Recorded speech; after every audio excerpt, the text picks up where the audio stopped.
Well, I'm honored to be here today with you. There is some Air Force history in my family. My grandfather, William Anders, was based out of Gander, Newfoundland during the Second World War and made sure that those transatlantic convoys going to England during the war had some safety and protection from the U-boats. And then my father, Gary Anders, was in the U.S. Air Force during Vietnam and did his basic training in Fort Hood, Texas, and then was based out of McChord Air Force Base in Washington, where he loaded B-52 bombers en route to Guam for refueling and then to drop bombs in Hanoi to try to get them to the negotiating table and achieve an end to the Vietnam War.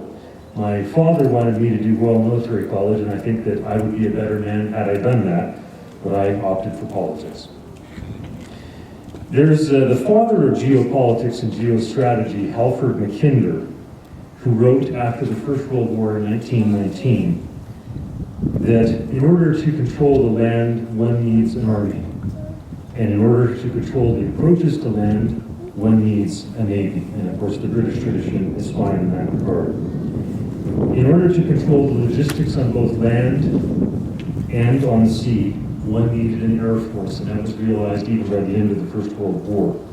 I would argue that today, space, with global positioning systems and the 300 satellites in the geosynchronous belt, are essential if you are to maintain mastery of the air. And so he argued that in order to have a going concern and to have success when it comes to the Army, your nation must be good at producing tools for in time of war. That means you can produce guns.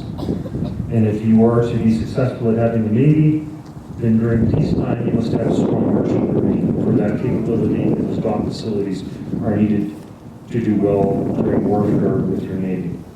And similarly, we are surrounded here by what are largely peaceable planes today. In order to have a strong Air Force during war, you must have a strong cargo plane and passenger service to be able to facilitate these things.